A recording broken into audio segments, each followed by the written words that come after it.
Howdy, boys and girls, ladies and gentlemen, to today's stream where we are going to dive into lessons we've learned from working remote. If you are joining live, be sure to leave any questions, comments, whatever down in the chat, and then feel free to join the discussion too. Let us know, and then we can always pop a join link also. We'll keep this just an open, casual, fun, relaxed conversation, and I'm sure you guys have all seen Joel from Sobriety University on my channel before. He's been down here in Mexico with me for a few months now. No, it's been more than half a year. Yeah, you did your first border run. You're official. You're right. Well on your way to becoming a real live Mexican, or I call it reverse Mexican. But reverse. So, Mexican. guys, my channel focuses on the living abroad type topics, lifestyle, fitness, intercultural dating, all that good stuff. But one thing a lot of guys miss, which I started to cover more on the channel, is that you need to learn how to make money on the internet or have a reliable source of income before you leave your home country. I do get guys that ask me, well, hey, how do I get a job with a Mexican company? You don't want to do that. They work very long hours and they're paid very little. You want a job for an American company or doing your own thing. Getting paid in dollars and paying in pesos is usually the key. So Joel and I are just going to kind of break down how to go about doing that, some of the hard lessons we've learned along the way. So Joel, let's go ahead and start everyone off with what's your experience been like working remotely and living 100% abroad now that you've gotten your feet wet? Yeah, dude, it's been amazing. It's been a dream come true. And, it's so funny because I wouldn't be here if I wouldn't have booked you for a coaching call almost a year and a half ago. So that's how Jaren and I met. In the description. Actually. So we have 5 more rooms here. So we need 5 more clients. No, it's just crazy how it's all panned out. And if you would have asked me a year and a half ago where you think you'd be in a year and a half, I would not have guessed living here in Mexico with yourself. It's been an amazing experience.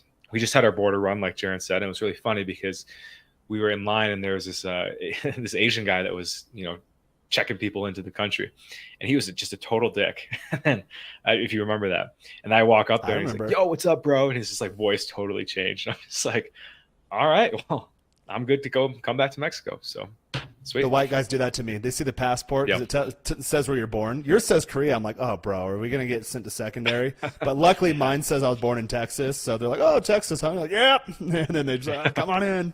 Like, welcome home. Yeah. And guys, if you didn't know too, this is the first episode of the Gringo Guides Podcast. So Jaren and I work together on his channel, and you might have seen me on a video or two. And we decided that it's time, you do so many live streams, we might as well just make it a podcast. So I'm really excited to get this show going in a sense. And, we'll be up on Spotify and Apple Podcasts very soon. So it's just a fun thing to do. Yeah. Hey, what's up, bro? What's good with you? Steven, how's it going, bro?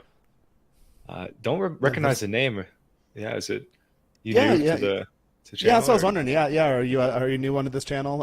If so, let us know. Leave any questions down in the chat, and we shall get on going. So lessons learned from working remote. Do you have any lessons that hard or good or anything in there in between that you can share with the good folks here tuning in? Yeah, absolutely. So my channel and what I really focus on is the psychology behind things. So that's what I studied in college, and I'm really always interested in mindset and stuff. So for me, the biggest challenge has been how to be okay with not having consistent income and having spurts where money comes in and then you don't get any for a little bit. And that's probably been the hardest thing for me because I'm used to, having money coming in from a job. I worked at JOB and just, every day, if I wanted to, I could cash out and get my money. So it's been hard. There's been some definitely dark nights of the soul of wondering shoot, do I got to go back to the US? Am I not going to be able to sustain myself? And Jaren and I have a lot of fun behind the scenes. So that really sucks to be like, dude, I would have to let that go and just go work. But life keeps giving me experiences where I can earn money. And I think that's the biggest lessons is just to be patient. One of the biggest lessons, to be patient with the process and trust that if you're, hitting the internet every day and you're, putting out leads or whatever, the job applications, whatever it might be, that you will get rewarded eventually. And I know, Jaren, yourself, you had a process of that as well recently. Yep. Yeah. So my life is defined by peaks and valleys in terms of income or just career progress in general. But the good thing is that there's a positive trend line over the longer term. So yeah, things might get lean. I'm actually recently coming off a lean period, but the leanest I got was still higher than my highest point, let's say 10 years, 15 years ago. So you always want to track that positive trend line and make sure that there's a progression. And that really helps me get through, because I went through a couple of lean months where money wasn't just coming in, and then all of a sudden you have a windfall. Everything comes in all at once. You're like, oh my God. And then you got to be careful not to spend it all at once, because you're in feast or famine mode, and you have to get really good at just dialing those extremes in. Like, okay, here is my budget regardless of what the income looks like. I'm an advocate of building runways. So typically, I know guys that follow like Dave Ramsey. I think he says something like 3 to 6 months of expenses in the bank account in the U.S. Due to the adjustment and cost of lifestyle down here. 3 to 6 months in the U.S. for me usually ends up being 12 to 18 months down here in Mexico. So I like to have just a good firm runway, and that gives you a bit of breathing room. That also gives you flexibility to go out and try new ventures, to get creative, to do things that maybe might not work. So I am coming off personally a lean period financially, but that's not because I wasn't working. It wasn't because I was screwing around. Yes, we had plenty of fun, as Joel mentioned, but I was trying out new things. And in doing so, I realized, okay, well, the runway's getting kind of lean. I did go back recently and get a full-time job remote, which I don't think there's any shame in that, because essentially that's your seed money to finance the next thing coming. You'll hear guys say like, oh man, you have a job, you need to be an entrepreneur. It's like, yeah, but it doesn't happen overnight. So, and then sometimes you'll hear guys get on you like, oh, we're working your JOB, but okay, well, yeah, I need income coming in, and you're not financing me. Like now, if you're willing to, we can have a different conversation. But if you're not putting up money, you can really just shut up. So you have to get okay with like, hey, when you live abroad, and a good buddy of mine brought this up the other day. It's like, it's not like when I lived in the States to where I can just go. I grew up on a farm. I can just go home to the farm, and there's always work for me. I'm in pretty good shape. I can walk onto a construction site, and there is always work for me. There is always work when you're in your home country. Legally, I could work down here, but really that would set me even more behind, because I'd make nowhere near what I do with the U.S. salary. So I had to grin and bear it, suck it up for a few months, get back on the job search. Working remotely, there are different considerations now than there were a few years ago. So I had to redo my entire job search process for those marketing and sales folks out there. It's literally just building a marketing and sales campaign and then refining the stages down the funnel or across the conversion path. So it took me a little bit to get that going. And then once I got it down, it's a new schema in my head. Once I got it down, then all right, all of a sudden, jobs just start popping up. So I'd say figure out a way to make money even before you decide to go abroad. And I know this isn't necessarily per se an abroad topic, just working remotely in general, but it is a completely different culture, working remotely as it is corporate culture. And employers will ask you that these days too. Hey, what's your experience working abroad? What's your experience with fully distributed teams? What's your experience with asynchronous communication? Because there is a different work culture, and I'm still trying to get adjusted to that, where there's days where I don't feel like I do much, and then there's days where I feel like I'm overworked, but over the longer term, it all averages out. And usually in the remote first cultures, it's more like, okay, they work something similar to an agile process. Okay, here's the weekly or biweekly sprint review. Here's all of your milestones, or here's all of your objectives for this time. Let me know if you need anything in the meantime. We're all on Slack, and then you just check in and just make sure you get everything done. And then for me, I document everything too. So if someone wants to know, like, hey, document all my meeting notes, document all the discussions, all my task items, any follow-ups, any questions, any resources I need, who I got them from. So that way you have an audit trail, because in an asynchronous work culture, you need to make sure that you do have that audit trail. And there's plenty of workflow automation tools that help you do that too. So I know I'm getting a little off the beaten path, going more down the corporate route, but it is very, very important, especially if you want to live abroad at some point. You have to learn how to make money online. Yes, there will be peaks and valleys, but you do want to make sure that you have something coming in so you're not bleeding or hemorrhaging your cash. That's why I also recommend too, have that runway, because then you can deal with those lean times, but you need to make sure, like now I'm in a mode, I'm not lean anymore, but I'm rebuilding the runway. So it'll be a few more months before I'm back to where I'm like, traveling the world again and jet setting around, and you'll see a lot more fun videos on Instagram once that happens. But you have to be responsible about it too. And again, especially if you're living abroad, because you have no one you can fall back on. Yeah, 100%, man. Like you really learn. It's almost like getting pushed out into the wild. That's how I like to look at it. And it's like a coming of age thing. That's really how I've experienced it. Like, I'm learning that I don't have anyone else to rely on. I do, like the clients I have, yes, but I really have to get up every day and do the work. And so it's been a great maturity lesson as well. Also learning how to manage my money. So that's kind of the next point I wanted to touch on here, is tracking your expenses. So when I came down at first to see Jaren, I spent lavishly. I was like, that first month was fun.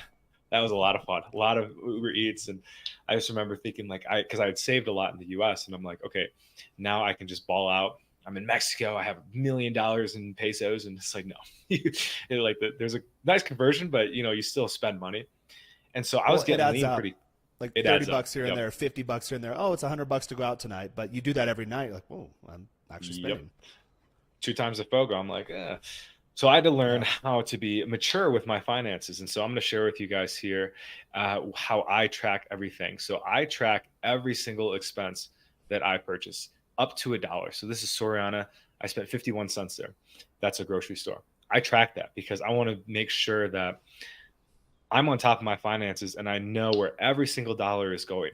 This might be extreme for a lot of you. You might not have to do this, but I have always kind of struggled with finances, to be honest. I didn't grow up learning maybe the best financial skills. So I go to a recovery program called, well, I can't say the name, but it's for debt. So if you look debt recovery support group, it'll pop up right away. And it really helped me learn, I haven't had debt for a long time, but what it taught me was that I behave as if I have debt. I behave in a scarcity mindset. And I think a lot of folks do that where it's like I spend $1 and sometimes I'm just like, shit, like I can't afford that. It's like, whoa. This is really teaching me how that I can't afford it because everything is here. Like I can see where all the money is going. So Jaren, I'm curious, what is your experience with scarcity mindset and all that and having to deal with that? Yeah, I deal with that every now and then. That comes back. Growing up, I always say in my family, we never went without, but we were always just barely getting by. And then that changed for me I'm the oldest of a handful of siblings. So by the time I got out of the house, my family started doing really well. So that's still new for me. I go home and see my parents, or I see my siblings, or even my extended family. Everyone's doing well. I go home and money's not an issue, but I didn't grow up that way. And since I was out of the house before they started doing really well, for me, it took me a while to catch up, which I'm doing now. But for a while, it's really hard not to live in that, like, oh, I can't afford this, I can't do that. But for me, I've gotten better at realizing that I need to buy my time back. So things like you said, oh my God, I can't spend $1 for that. Even things like Uber Eats, 19 pesos extra for it to get to you in 10 minutes rather than 35 minutes. I'll spend an extra $1.40 to not have my food be cold because that might just ruin my night. So Sure. I do afford myself luxuries if I personally benefit from them. Health is a huge one. Fitness is a huge one. Any medical type stuff, all of that gets priority. Yeah, at the time you're like, I recently incurred a medical expense. Like, ooh, I don't really have that in the budget, but 3 months from now, I'm going to be very glad I did that. And as I age longer down the line, that was the correct decision to make, to always invest in your health, always invest in your education, always invest in your well-being, because then that opens you up to make more money in the future. I could be cheap and be like, hey, you know what? I'm not going to get this medical thing done I need done. And then let's say as I age, there's an issue and it exacerbates or it compounds upon itself. When I'm hitting the years where I'm really going to be making peak money, I can't afford that now. I definitely can't afford to let things get out of hand. So you have to get it taken care of now. So I've kind of reframed that mindset that, okay, yeah, maybe I'm spending something I don't want to spend, but I'm investing in myself at all times. And I am my best investment because although I'm hard on myself sometimes, I really never let myself down. Other people let me down all the goddamn time, but I never do. Like if I tell myself I'm going to do something, I do it, and it gets done. Speaking of Uber Eats drivers, they let you down quite often. But yeah, I agree with you 100%, man. Health is always a good thing to invest in. When we were in the US, I dropped $1,000 on I got a bunch of supplements. I got a bunch of stuff, that I needed for skincare and stuff. And it's a lot of money spending $1,000. I wasn't expecting to spend that much, but I know that it's going to, pay dividends. I have this gigantic scar on my shoulder from freaking skateboarding, which is so stupid. And I just get $400 shots to try to make sure it doesn't keep growing, because if anyone knows about keloids, it's scar tissue that the body doesn't signal that it's healed. So it keeps growing. And if I don't treat it, it's going to be this huge thing on my shoulder. And I'm just like, all right, I'm going to spend $400 it's crazy. It sucks. I know a lot of Black people have it. And apparently a lot of Asians too. I've seen a couple Mexicans here too with huge, just like this, but just giant scars. And I'm just like, dang. A lot of them have vitiligo here. Have you noticed that when you're walking around? What's vitiligo? Vitiligo is what Michael Jackson had. So it's the loss of pigmentation in the skin, like the whitening of the skin. I've seen that. Yeah. Yeah, you'll see it. It usually starts at their limbs. Like you'll see them on their hands, and then it works its way up towards the torso. But yeah, I see a lot of that around here. Okay, Jesus. Well, anyway, before we move on to the next point, I did want to quickly touch back onto this spreadsheet here and just kind of share with you kind of how I map everything out. So I have the date, and each month, as you can see, I've been tracking since October. I basically just restarted.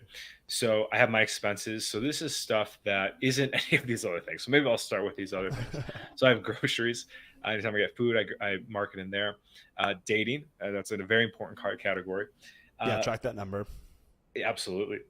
When I first came down, Jaren, I was like buying girls Ubers and stuff. And like, I remember just one girl, she lived like an hour away. So it costed like $45 there and back. I'm just like, I'm not doing that ever again. So we got dating, eating out, which is, these are my cheat days, if you haven't noticed. And then I get the total. Obviously, I haven't been tracking that too much. I'm not going to show you guys the bank balance, and then I have my money in category. And this is, I would really suggest possibly, if you're unsure of where money is going, maybe give this a shot for a month or two. And something's happened for me spiritually too. It's like, I'm not just like floundering around with cash anymore. It's like, there's like a maturity around my finances, and I'm being rewarded by it. And so that's another thing too. I think going to this stream here, like lessons learned with remote work. If you behave responsibly and you take care of yourself, you do those things that Jaren was talking about, right? Like your health, put your health first. Like you just become more of an attractive person. One, more people are going to want to do business with you. And two, the universe, I don't know if you believe in this stuff, guys, but I certainly do. I don't, sometimes I say God, sometimes I say higher power. It doesn't matter really. It rewards you for that good behavior. In a way. Yeah, and then on the money tracking thing, I started off at that point too. I run a lot more money through my accounts because I have multiple revenue streams, and I do kind of more complex banking transactions. So I use an app. I like Mint. It's by the company Intuit. Okay. They also own TurboTax. So this last year they had a feature where they plug everything into your taxes for you, especially if you're writing things off. So it'll categorize it for you, it'll plug you in.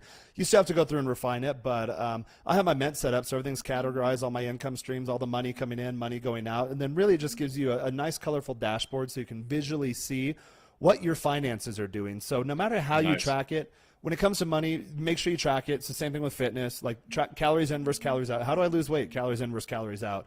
Well, you do all this complicated stuff. I'm like, yeah, but you have to start with the basics.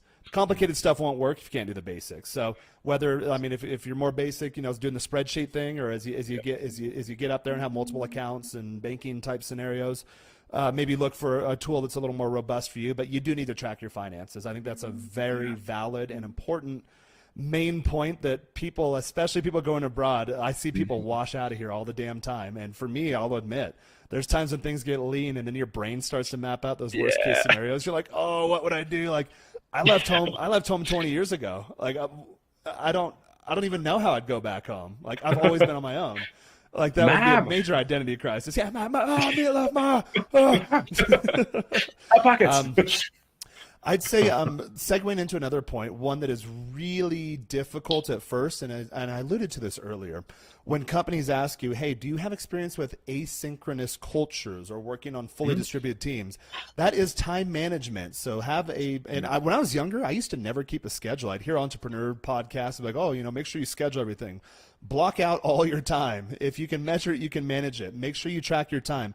And especially because, for example, I have a full-time job now, but I have things with coaching clients. I have things with Joel. I have content things. I have commitments around here. I have a dating life. I have a gym life. I have social events that I go to. So I run multiple calendars, and it's nice. A lot you can sync them, especially if they're on like a Gmail or Google Calendar type environment. There's third-party tools too. So guys, if you click on that link in the description down below, you can book me for an intro coaching call. That Calendly syncs to all my other calendars. So you need to set that up. You need to not only do you manage your money, you need to manage your time. And it's especially difficult, again, when if you're working a 100% remote job. What happens is you have to manage multiple calendars across multiple time zones. So like, hey, where's so-and-so located? Oh, they're in Ireland. This person's in India. This person's on the West Coast. Well, they're based on the West Coast, but they're actually in California this week. And there is kind of a culture that you're cognizant of your coworkers' time. When you go in the interview phase, and we'll cover a lot more of these topics on this channel of like actually how to find a good remote job, because some of them will try to micromanage you to say, oh, we work on this time zone. Like we work on New York time. We don't care if it's 6 a.m. in California. This is our first meeting. That works for some people. Some people it might not. I have a good culture right now at this full-time job to where we respect each other's time zones, but you have to mentally keep a note of who's in what time zone. I actually take physical notes or in like just a Google Doc of who is where and what, and then I ask questions like, what's your preferred method of communication? A good sign is if it's just Slack. Okay, but you set the expectation too. Hey, if you Slack me, there's other things I have going on. I manage multiple clients, I have multiple calendars, I have multiple things going on. But in this last role, the newest one, I've found a team to where we're all in the same boat. So we do have rules that, like, don't put something on my calendar for today. Put it at least 48 hours out so I can move other things around and plan for it if I need to. So you set those expectations. You hopefully find a good team to where everyone's on the same page, and then you can live that asynchronous lifestyle, which for me, it's still weird sometimes. I'm used to the 9-to-5 corporate thing. Prior to that, I was in college. You had a regimented schedule. Public school for God knows how many years, regimented schedule. And then all of a sudden there's days where sometimes I have meetings at 6 a.m. Sometimes I have meetings that start at 8 a.m. Sometimes I have no meetings. Sometimes I think it was 5 p.m. when we started this, and then I'll have a meeting later tonight. So because you're dealing with people all over the world. So you're trying to find a time that kind of works best for you. Like, okay, hey, this is at the very end of my day, but it's like beginning of my day.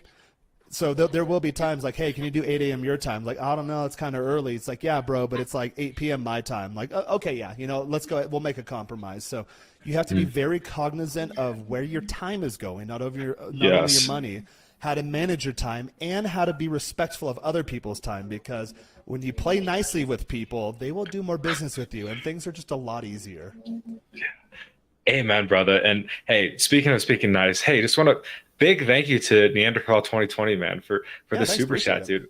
Hella appreciate it. First time I've ever seen a super chat. So, dude, we are going to enjoy a dinner on you tonight, and we'll be thinking about you, bro. So thank you so much, man. Coming down the pipe. Hey, man. Oh, thank you, brother. Seriously, man, it means a lot. And it's like, like you said, like managing your time, being able to show up for things like this, it's like, it's part of being responsible and being able to run your own life. I think that's a great point, Jaren, that you want to be on top of your time, right? Because time, Jaren and I say it almost every day. Like we run into each other in the living room. So what's we on live the together. docket? You guys, what are you doing this afternoon? What does your day look like? And then around 4 p.m., we almost every day, it's like, wow, this day just flew by. So time will just go very quickly. And so for me, I like to do all my work in the morning. First thing I do, I want to get all my stuff done so that I can go play. That's how I like to look at it. I can go on dates. We can go to the gym. We can go do other fun stuff. I used to be growing up friends first, chores later kind of guy. And it just backfired every time because I would always hang out with my friends first. And then around 8 o'clock would roll around. I'm like, shit, I have to go home. And like, damn it, I wish I would have done my chores first. So it really taught me to get your work done ASAP. I was always the opposite growing up. I was always get everything done immediately. So I always say, people are like, wow, you're really motivated. You work really hard. I'm like, no, I'm actually really lazy, but I'm practical. So the harder I work and the sooner I get things done that need to be done, then the quicker I can relax and go out and have fun and do things I actually enjoy doing in life. So I'm the same way you are. I usually get up when the sun comes up. My first meetings typically start at 8 a.m. my time. Usually 6 o'clock, 7 o'clock, I'm typically up, on the computer, mapping out my day, responding to messages, emails, and then my meetings are usually in the morning, about midday, go to the gym, and then the afternoon is like creative stuff. So it's late afternoon, early evening for us here, but we're doing creative stuff now because I got all my work done before noon. And keep that in mind too, when you're working with a remote type company or remote type clients, again, where are they located? This company I'm with now is really cool. They're based in Ireland. So they're 6-7 hours ahead of me. So my days never go, I never have obligations. I'm still working during the day, but I don't have obligations in terms of conferences or webinars or events or like calls or anything like that past like 10, 11 a.m. my time, which is really quite nice because that opens my entire afternoon up. Oh, yeah, that's so sweet, man. God, I remember when I was in Poland, I would call you guys and it would be like, you'd be like 6 hours ahead. So like one time it was like 10 for you guys. It was like, I think it was 4 a.m. for me, but I had to be on the call. So I really appreciate being on the opposite end. When I was in the Middle East this summer, I was doing calls with you. It's like midnight my time. I've got a beer in my hand. Like I normally don't drink during the workday, but like we went out to dinner and the night's just getting started. So I'm popping in, checking in, but it's midnight here.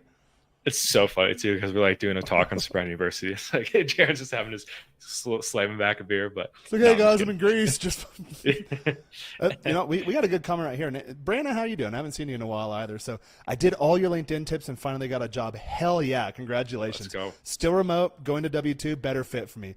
And guys, if you haven't done a fully remote job before, it is kind of a mind shift. I feel like I'm not working hard enough because I've worked for like big four firms. I've worked for defense contractors. I've worked for some of the world's largest companies prior to the remote thing where you're in the office, people are breathing down your neck. Where is that? Why are you on this call? Why'd you sign your email that way? Did you send this off yet? Did you get back to so-and-so? That micromanagement, like very toxic corporate type culture. So that was kind of ingrained in me. And then now a lot of the remote first companies, they do have a different culture, the asynchronous culture, to where, hey, be sure you're connected during the day, be fairly responsive with your Slacks, keep your calendar synced and up to date, be cognizant of other people's time, and then just make your calls and make your milestones and live your life, love your life. So it is kind of a mind shift. Brianna, I'd be curious to know if you're going through that or if you had remote experience before, or feel free to let us know, what kind of job it is without giving away too much detail. But I'm definitely glad to hear that because, guys, if you've never done the remote work thing before, again, it's not for everyone. I know a lot of people, they need that structure. I used to be that way too at first, didn't really quite get it. So you have to be, maybe this is the next point, you have to be accountable, not only to others, but to yourself, because there are days where you can wake up and you just don't feel like doing anything that day. And you can get away with that remotely, but if you do that and you let other people down and then their projects get behind and that gets back to someone else, then you're going to create a problem for yourself. So it really comes down to just how you structure your day. But there is the flexibility with remote work to where you can do whatever you want to do because everyone else you're working with also lives their lives that way. You just have to Jared, you're having some terrible static. I don't know if it's me. If someone could comment if you guys are hearing it as well. Yeah, I just got like, dang. Maybe switch off your mic and then come back on. Yeah, I'm gonna do that real quick. Okay. Here, I'll let you carry it, and then I'll come back. Okay. Cool. Yeah, echo and static. What's up, T Smash? Good to see you. Yeah, we'll hop in with D'Angelo here. Do the homework before you go out. Before you go out mentality. I was raised with okay, nice, man. I learned to do more effective. Absolutely, man. Jaren seems to have been like a workhorse from the get-go. So he was on a farm and he grew up on a farm, and a lot of my friends that were on farms had a really good work ethic. I grew up like, middle class America, so I was kind of coddled. And if you've done any of that work and stuff, you realize that you kind of have to grow up. And yeah, so hell yeah, Delangelo, good to see you, brother. T Smash, good to see you as always. S27, nice to see you as well. We have so Brian SAAS for healthcare, no complaints. Cool. Yeah, a lot of is a good one. Fintech's a good one. Any of SaaS, any of those tech companies, IT companies, anything that works in the computer space or information space. A lot of those are going remote first. Now, if you have a job like you're a contractor on a construction site, it might be a little harder, which is why I tell young guys and they ask me, what kind of career do I want to do? It's like, well, how do you vision your life, 10, 20, 30 years down the road? Again, a lot of guys like that. One of my brothers works in agriculture. He lives in the middle of nowhere, U.S., is crushing it. He loves agriculture. I grew up on a farm too. I heard you say that before I left. I enjoy the farm. When I go home, my little cousins are on the farm, like they're in the middle of harvest. Like, yeah, I'll go spend an afternoon with my little cousin, doing harvest, kind of show them the ropes, show them how to manage the Mexicans because I speak Spanish, and a lot of them don't yet. But for me as a kid, I knew that wasn't for me. I knew I wanted to travel the world. I knew I wanted to live somewhere warm. I don't like the cold. I knew I wanted to be in good shape and have an active dating life and travel to really cool places and meet really cool people and not be bound to a physical location. So I structured my career well before everything went remote, knowing that it was going to go remote at some point. So digital marketing by trade at the corporate level, go for SaaS companies, fintech companies, consulting type companies. Now I'm at the point where for the last 6-7 years of my career, I've just been a consultant at the corporate level. Yeah, man, I'm the exact opposite of you, man. I started just regular jobs. My first job was at McDonald's because my dad caught me smoking weed, hence the origin of Sobriety University. And I do all my work through just, I do video editing and I do coaching as well for addiction recovery. So first off, if anyone's creating a channel and needs some help creating videos and stuff, or needs some help managing your brand, I'm here for you. And would definitely be happy to hop on a call and see if I can be of help in any way. All of Jaren's videos I've gotten the privilege to make, and it's just a joy being able to do that and offer that service. So I'm quite the opposite, where I basically manage my schedule from sun up to sundown, and it's a lot of fun. I love the just adrenaline of it, the rush, the knowing that I don't have to report to anybody. The only one I have to report to is this guy, and universe and God, or however you want to put it. For me, it's a lot of fun, and so I think maybe let's dive into like some other like kind of good tips that people can start incorporating right away. Yeah, let's do that. Work remote.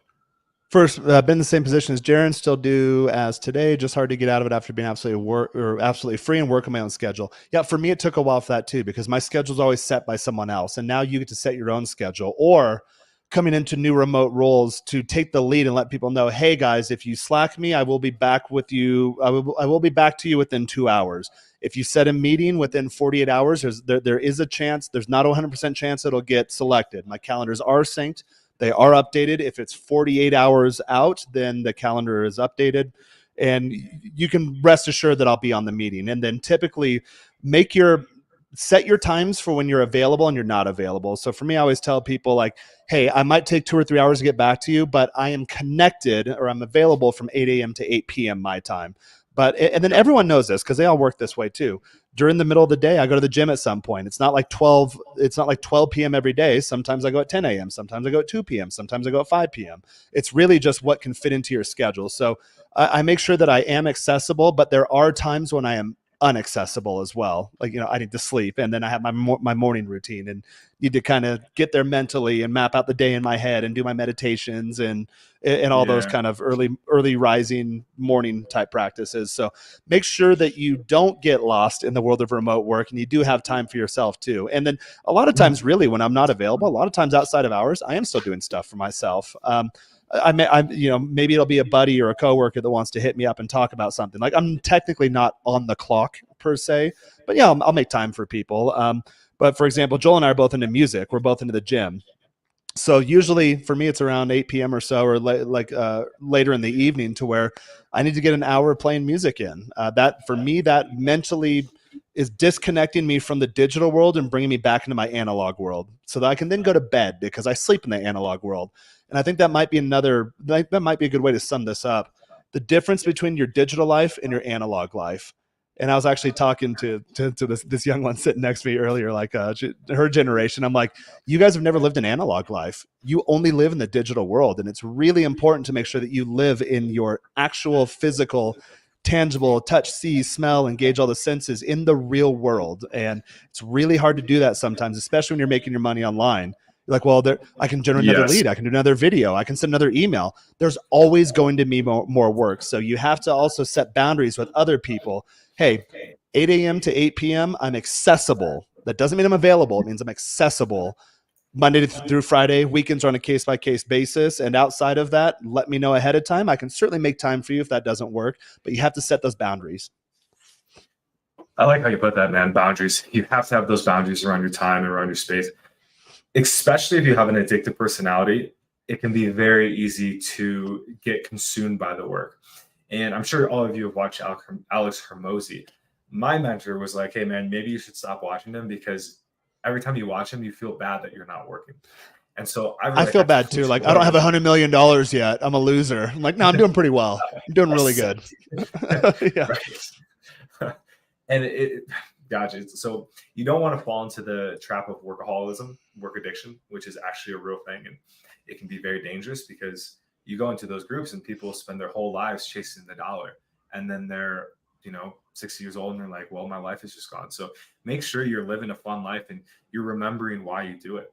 That's why I came down here, because I don't just want to work in America and live the 9 to 5, get a house, and then die.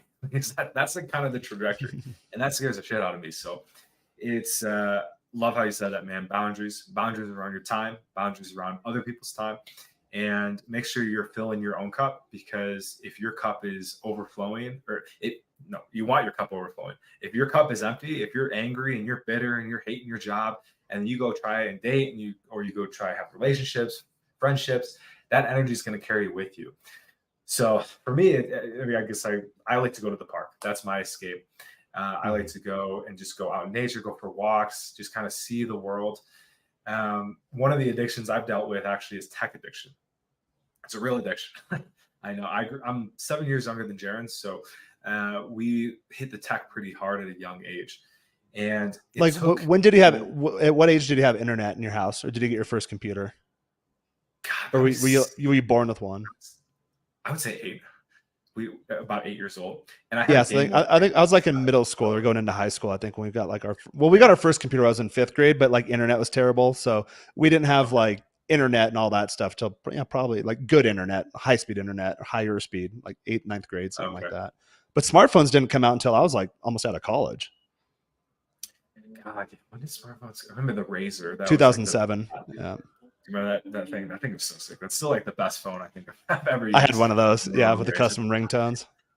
Oh, that's so sick. Yeah, and so tech is just a huge, addiction. There's the average person spends 17 years of their life watching TV. That's crazy. That's a lot of years. It's a lot of years you can go out and enjoy life and have adventures. So I would I guess my tip would be to, first thing you do in the morning, don't go on your phone. This has been huge for me. That's so hard. Yeah, dude. I used to like sleep with my phone. My computer would be next to my head, and then I wake up and I would just roll over and just continue what I was doing.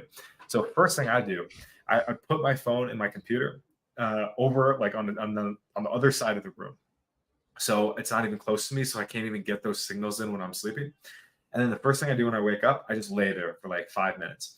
Just kind of before I even get out of bed, kind of process your thoughts.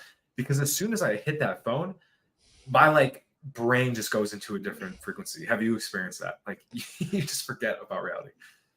It's like I mentioned back, like I used to drink quite a bit when I was younger, to where like you're just having a rough day, and when that first sip of booze hits your lips, like chemically it's not even in your body, it hasn't been processed by your liver yet, it's not in your bloodstream. All it has to do is hit your lips, and your brain's like, oh yeah, it's on. Yes. So I think that same thing happens with your phone. I'm curious as to what your morning routine is, because I go through a couple mental processes. I'm a lucid dreamer, so usually I wake up naturally. I set the alarm as a buffer in case I sleep over, which rarely happens. So usually, like by the time my alarm goes off, I'm already in the shower and getting ready and coming out here to go to work.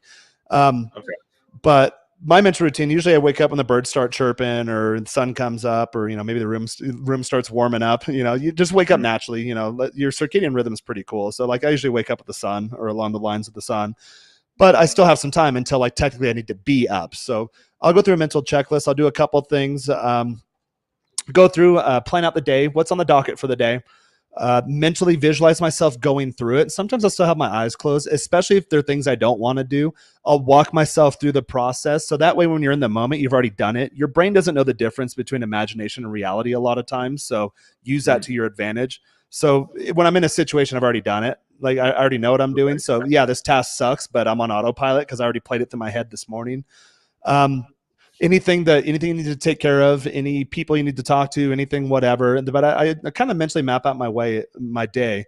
And then I do a systems check. So I go through my body. How does everything physically feel? Do I have a headache? Is my neck sore? My arm sore? Do I have a bruise? Do I have mosquito bites? Do I have whatever's going on? So I do an all systems check is what I call it, like an all physical systems check, emotional systems, spiritual systems, all that. But it's like when you start up a computer and it's booting up. That's kind of what I'm doing mentally. And then one thing that's been huge for me, I didn't always do it, I started doing it a few years ago, is a gratitude check. So I wake up and I have a little bit of a headache. I'm like, oh, this sucks. Like before I'd be like, oh, my head's kind of throbbing. Where'd that come from? What the hell? I got good sleep. Oh, today's going to suck. It's going to be terrible. Nope. Like I am grateful that I work from home. I have a big, beautiful California king bed. I have these beautiful views of Mexico City here, have awesome friends in my life and my dating life. There's no lack of love at all. So like, okay, my brain is sending a signal that my head doesn't feel right. Well, I can put that in another little mental box. My head still hurts, but it doesn't bother me. I can just put that in another little box, maybe figure out why. Like, did I drink the night before? I'm not usually a big drinker. I'll just have a couple if I do it and sip on them slowly. Is there something else going on? Did I maybe overtrain? Did I not stretch well enough? What is that? And then you figure that out, and then you're like, okay, lesson learned. I'm not going to do that again. And then you deal with, I'm just using the headache as an example. You deal with the headache, maybe take an ibuprofen, maybe like there's times where you and I are out playing around.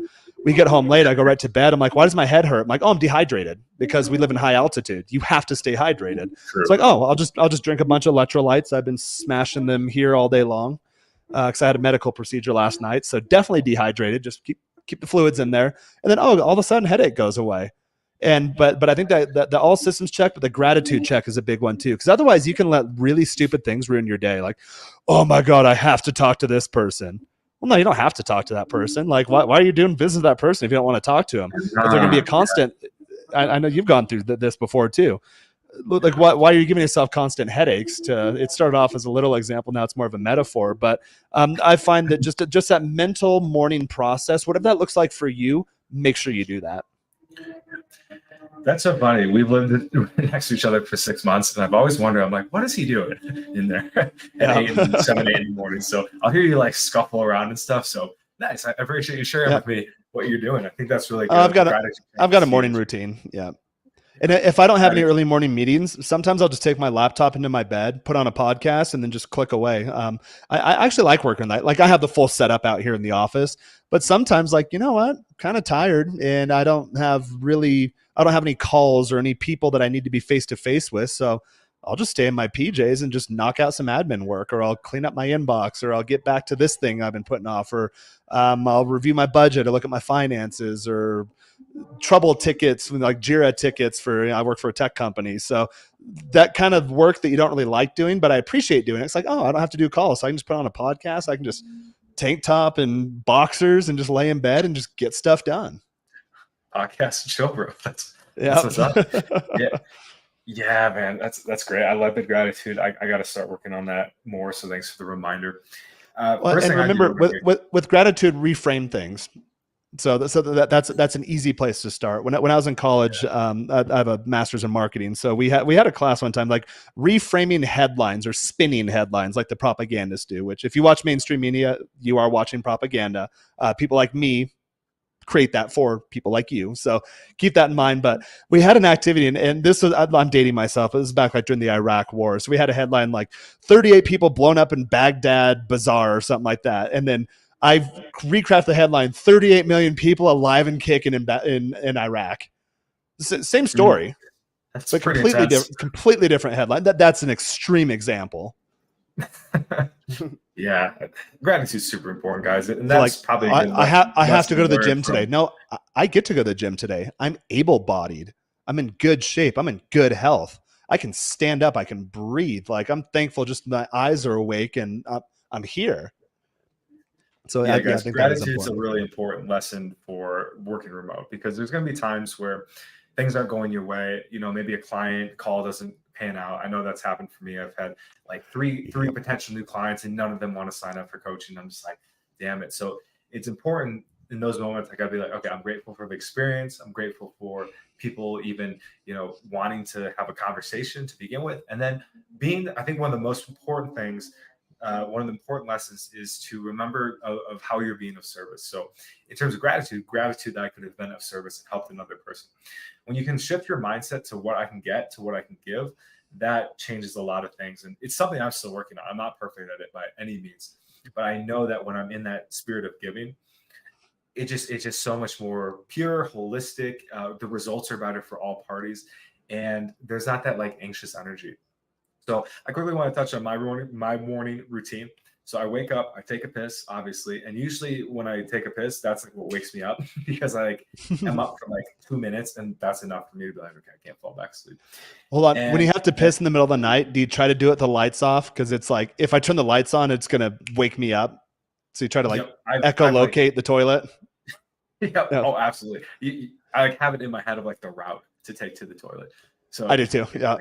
Yep. Yeah, it's Absolutely. locked in Toilet because game. like I'm still in a semi-lucid dream state, so I don't want to break myself out of that. So you just kind of Oh, go exactly. find your way too. Yeah, that's funny.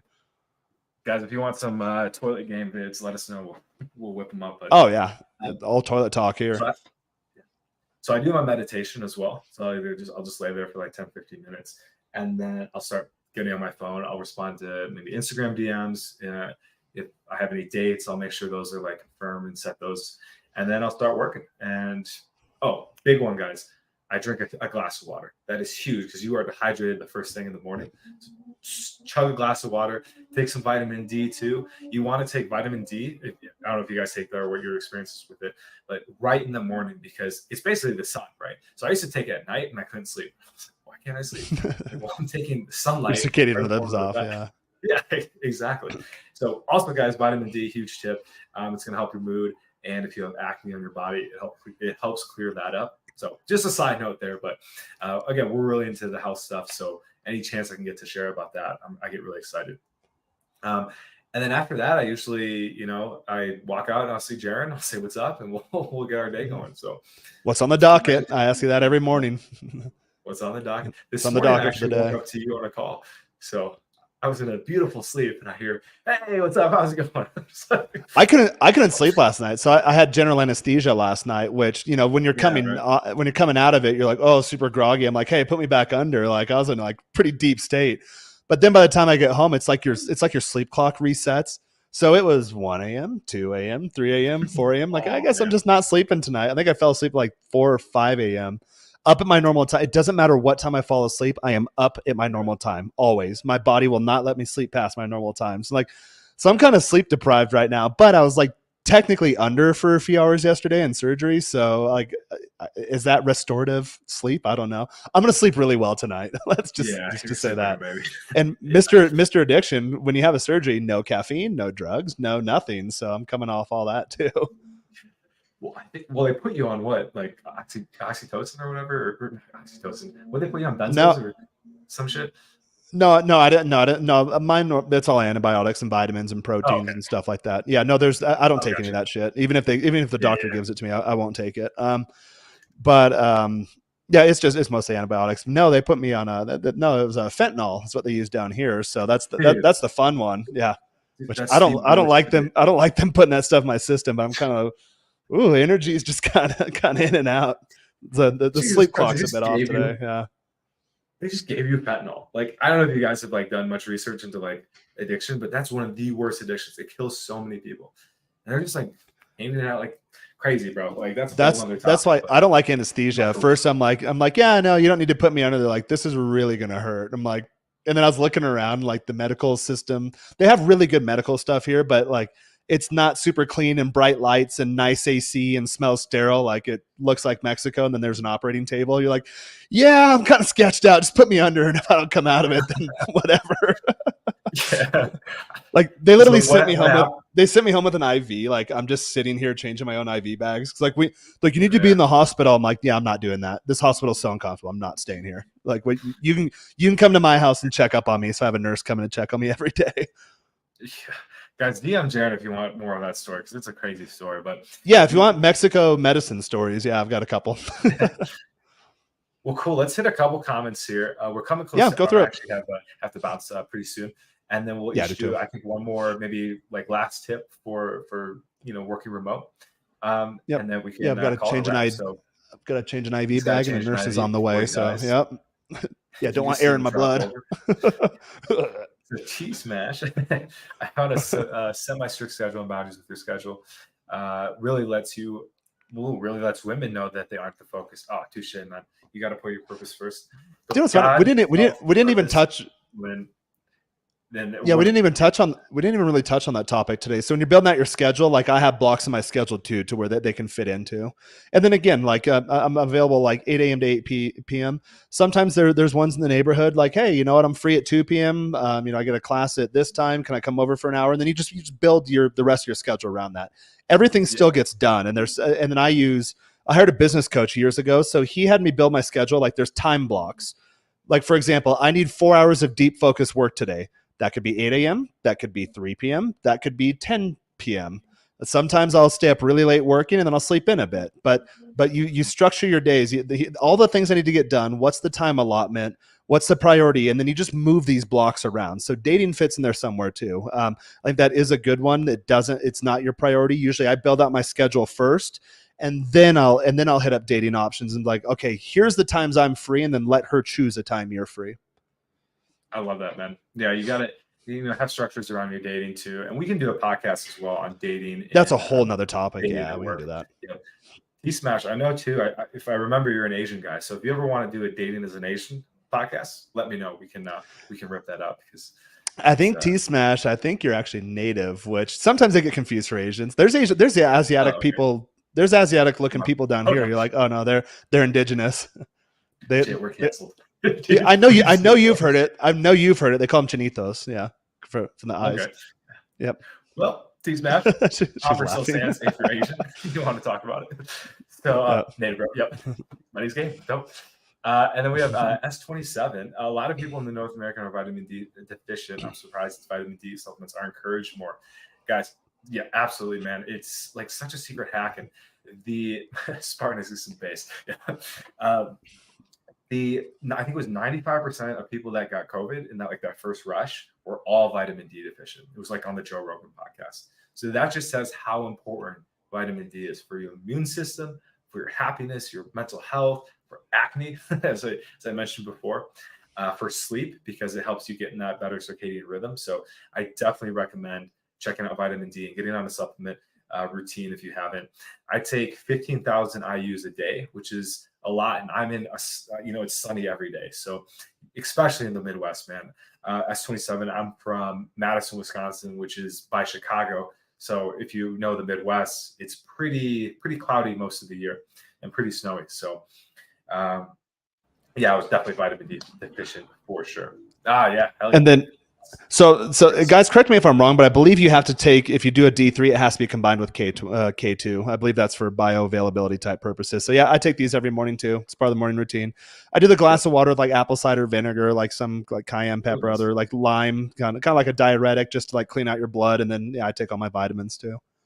Oh, good stuff. See, and you can get vitamin D separate, but you want to get it with K or get a K supplement, because what vitamin D does is it will build up calcium in the bloodstream, and the K will combat that, so you don't get that buildup and you don't have clogged arteries. So you don't want to do that. I had a scare the other day. Like a test came back like you have clogged arteries, or like your left ventricle's not working. I'm like, oh my God, what the hell? Took a bunch of other tests. And like, no, it turns out it's genetic. Like you just have a slight delay for like the signal that fires this left ventricle. Like you have no plaque, you have no nothing, but it was a bit of a scare because I have a really clean diet. I'm really into fitness. Like there is no reason I should have any sort of heart problems unless it's genetic or like, some underlying condition. And they're like, no, it's entirely genetic. You're born that way. Everything's fine. It's like, but the machine is calibrated to a point to where it submits an error. So I was like, oh no, like I don't have plaque in my blood. No, I don't. Shit. I was going to say testicle. You're like, wait, ventricle? No, testicle. We're going to have to surgically remove both your testicles. That thought did go through my head last night because they were so unorganized. They didn't have my medical charts or any of the payment receipts or anything. Like when the surgeon came in and like he had no idea who I was, why I was there, what procedure he was doing. I was like, so right as she's putting putting me under, I'm just like, I pray to God I don't wake up and they like gave me a sex change operation or something, because that surgeon does do those here. I'm like, oh no, like please don't mix up the charts. Everything was so unorganized. I woke up, I'm like, whew. Twig and berries are still there. Like I'm good. We were joking about that before. I'm like, Jaren, what if you just woke up and your dick was gone? You'd be like, fuck. Like that's why they wanted to put you under, so they could just like get rid of you. They know what you've been up to in Mexico, man. They know you're not in. They've seen the channel. Like, yeah, we're gonna neuter this guy. It's government ordered. Right? Yeah. Anyway, guys, I think let's close off with a couple more. A last tip from each. Yeah, of us. Some neutering jokes. Some more neutery jokes. My last tip is going to be surround yourself with people that are also on the same path or a similar path. It sounds like most of you here in the chat are also on that journey. So much respect to you guys. I know living with Jaren for me has been very helpful because it just, you just get in that zone, you get in that flow, you realize you can do it. I think that's the big thing. I'm like, okay, I can make money online and live and sustain myself and have a great life. So it motivates you as well. And like they say, like your vibe attracts your tribe, and then you become like the 5 people you surround yourself with. So when you start surrounding yourself with people that are on the same mission as you, same with dating, same with any health, whatever it might be, you just start to, I mean, we're competitive by nature too. So you're like, I don't want to see freaking this guy just like completely leave me behind. Like I'm going to do the work to keep up a little bit. So there's a bit of that as well. When we're in the gym, there's plenty of times when I'm working out with Jaren where I want to stop, but I'm like, dude, I'm not going to stop. I'm like such a bitch. Like, I'll push do the extra sets, fuck, and then you feel great afterwards. So last piece of advice for me is to surround yourself with people that are also doing it, to learn from them. I think that's a good one too. And then I think for, again, guys, if you're new to the channel, welcome. Be sure to leave any comments down below in the video, here in the chat, like, subscribe, share, recommend this to everyone. All the love is appreciated here. But I know a lot of the topics I cover for a lot of people, because I meet a lot of you guys when you come down here, like, hey, I'm going to be in Mexico City, let's hang out. And a lot of times it's really easy to watch someone on the internet and think that's impossible. There's no way to do that. I get people in the comments be like, oh, Jaren doesn't live in Mexico. I was like, that's Mexico City right outside the window there. Like, that's a pretty well-known building. Like, look it up, like it's right there. I'm not that tech savvy to have like a CGI created background. These things are fucking plastic things I got off Amazon. So what you really need to do is open your mind, really tap into yourself to understand, like, what is it you want? And then find people who are already doing it. Because like Joel said in the gym thing, there are the ideas I had in my head before to where I thought it was unbelievable until I hung out with someone who's doing it, and it's just their life. They don't even think about it. Yeah. Or little mental things that I've overcome. Like, for example, in my career, I remember years ago, I was like, oh, $100,000, that's a lot of money. And for me, I set that as like an impossible milestone. And then there's one time, I think I was making like 62K at the time. I was like, you know what? My next job is going to be over 100K. I almost doubled my income from one day to the next, but I had to find people that were doing it. I'm like, oh my God, okay, it's not unattainable. These people are doing it. And then in my head, make that the new benchmark. And it's really funny that when you change your belief system, how your reality just kind of quickly matches it. So I know a lot of times I'll talk about like the dating topics, the lifestyle thing, the fitness thing I have down. I used to be obese and now I'm very much not obese. All of these things, these are new beliefs that I had to upgrade in my head. I had to convince myself it was possible. That's the first step, and that's the hardest for a lot of guys, is they don't think it's possible. Once you truly convince yourself it's possible, believe it's possible, then you become that person, and then to the point where like, I will never go below that point again, then it just becomes a part of who you are, and it's on to the next thing. So that's a process that works well for me. Again, try it out for you. If you don't have that process or a similar one built in, if it works for you, great, keep doing it. If not, look for another one. But you have to be able to visualize these things and actually convert them into reality. And that starts with opening your mind. Again, like Joel mentioned, who are the people you're hanging out with? A lot of times you'll hear voices in your head. Well, you could never do that. Is that your mom's voice? Is that your dad's voice? Is that your judging grandpa's voice? Is that your high school best friend's voice who let you down time and time again and never really did anything with his life? Why are you listening to these voices? Listen to your voice. Your higher self will never lead you astray. So tap into that. Get rid of all the noise. If I listened to all the noise, like when I first started losing weight, like, oh yeah, you're just fat, you're always going to be fat, I wouldn't be 37 with a fucking six-pack year round banging telenovela models. That would not be my reality. I would still be hanging out with these people who still wear their Letterman jackets and hang out at the hometown bars. My life would be terrible. For them, that might be the life they want to live, but I have far surpassed those people. Those people are not even on my radar. So clear out the noise from people that don't matter and lean into your higher self. And then again, realize that not only is it possible, but that's who I am. And it's unacceptable to not be at this point. And then just very quickly, your reality changes. Like, it's literally one day to the next. Absolutely, man. You're in Wisconsin one day, and the next day you're here day gaming chicks at the airport while you're waiting for me to come back from Florida. God, it's incredible. Just like, right. I was thinking about that when we were talking. Yeah, just the dating. Like, I never thought I could have a full dating life. And I'll come to Jaren, I'm like, dude, like, I just freaking approached this chick, and we're going out. It's like nice. And I was telling someone earlier in this space, you get a lot of guys that come here, like, it's because they don't have success with women, or they can't get laid. And I started saying, like, not only can I get laid whenever I want, but the reason a lot of guys want to get their dating life down is they want love at the end of the day. And in my morning gratitude, like, I am loved by so many cool girls. I mean, it's with the medical thing. I've had a handful coming over. Oh, can I bring you soup? Can I bring you this? Can I take care of you? Can I do your laundry? Like, not even asking them. They're just coming out and doing it. Like, I have so much love in my life from the opposite sex that I will never have a problem with that ever again. And even if they all disappear, I have self-love now. So like nothing trumps that either. So I think that's a good takeaway. Yeah. I think it's a great place to end it, man, because we're going to get talking about dating for another hour. And I actually got a date in 20 I can minutes. do it. So, and you got a date with Nice. you. So I've got one here here. So anyway, guys, appreciate everyone who tuned in. We had so many people today commenting. We'd love to see it.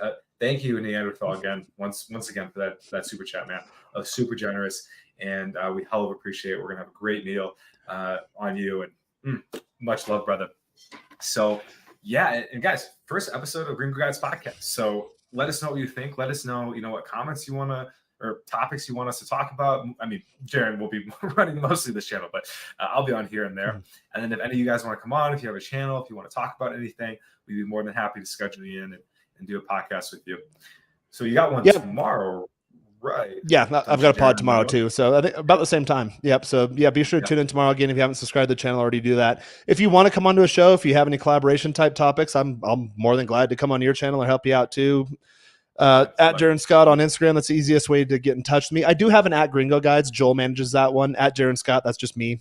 It's open in this tab right now. I use it as my messenger along with my WhatsApp. So you will get right through to me. Again, like I was saying earlier in the point, it might take me a bit to respond to you because if I'm on Slack or a corporate call or a client call or putting together a proposal, yeah, I see the messages coming in, but I'll get back to them and do them all in batches when I have like me time, when I'm disconnected from my digital money-making life. So anything you need at all at Jaren Scott, be sure to hit me up. I will put it down in the link. If you're interested in learning Spanish, navigating Latin cultures, moving abroad to Mexico at some point, I do have an intro call. The link's down there. I believe it's $20 for 30 minutes. We'll start to put a plan in place for you. And then if you want to keep going on with coaching services, courses, anything like that, I'll point in the right direction. If it's not with me, it'll be with someone else. But that's kind of my gift to you guys. Yeah, I asked $20 because if you don't put a little skin in the game, no one shows up to those things, and I could be doing other things at that time. So $20 for 30 minutes introductory offer. That's down there in the link. Be sure to click on that.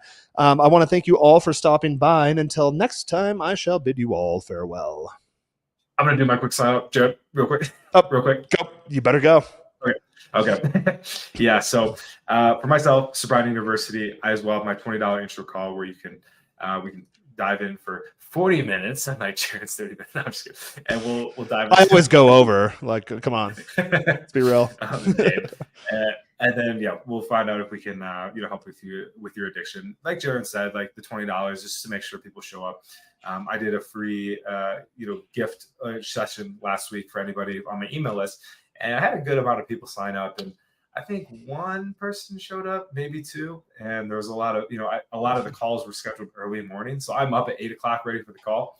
No one's there, and it's like that's what happens when you give away free stuff. So anyway, $20, we can help you with your addiction, and then as well, I live here with Jaren as well. So if you have questions on day game, if you're a foreigner and you're not white and jacked and you need help with dating, I'm here for you. Yeah, you get a lot of Asian guys that reach out to you. Yeah. Peter Wu, baby. I don't do I don't do any social media or dating apps. I only do day game and cold approach. And it's worked fantastic. I have, probably 5-6 dates a week. And I love it. I love going out. I love just going on an adventure. And then you just run into chicks and just like, oh my God, like I'm just going to talk to her. And then next thing you know, you're hanging out and you're going on a date and it's awesome. So I've really kind of been working on mastering my craft of approaching and stuff. It helps in business too, guys, because it's like, okay, if I can get rejected by the hottest chick 1,000 times, I can go and ask this guy about business. So I've done over 1,000 approaches at this point, have gotten rejected many times. So I can help walk you through that process and start, just making sure you're saying the right things. Jaren's taught me a lot on once you get the number, how to convert it to an actual date by just using a simple sequence. I say pretty much the same thing every time to every single girl, and it works. So it's a lead funnel. Just run them through it. Yep. I do this for a living though, at like the corporate level. So like that model just applied to this as well. Yeah. Okay. So if you want to chat about that, you can either hit me up on the Instagram, or you can book a call with Jaren on his thing, and then I can fill in for Jaren, or we can hop on together and talk to you. Mystery method. Yeah, Spartan asked, do you do mystery method? I just learned about it this week, actually. I do the London day game model, where you do more like inferences and stuff. I was out with a guy and he was all about mystery method. And he actually said he went out with mystery. He paid like $8,000 for his course. Damn. And it was crazy, right? And I was like, dude, that's sick. And they went to like London or something and did it. And he said it wasn't, super great, but Spartan, I'd be curious to hear about your experience with mystery method. If you want to do a podcast, I and Jaren can hop on and we can talk about that process. Sure. So yep. Anyway, guys, I think that's a good place to wrap. Once again, thank you so much. Jaren, sign us off. And alrighty, I will do the sign off for the second time. So I would like to thank you all for stopping on by. And until next time, I shall bid you all farewell.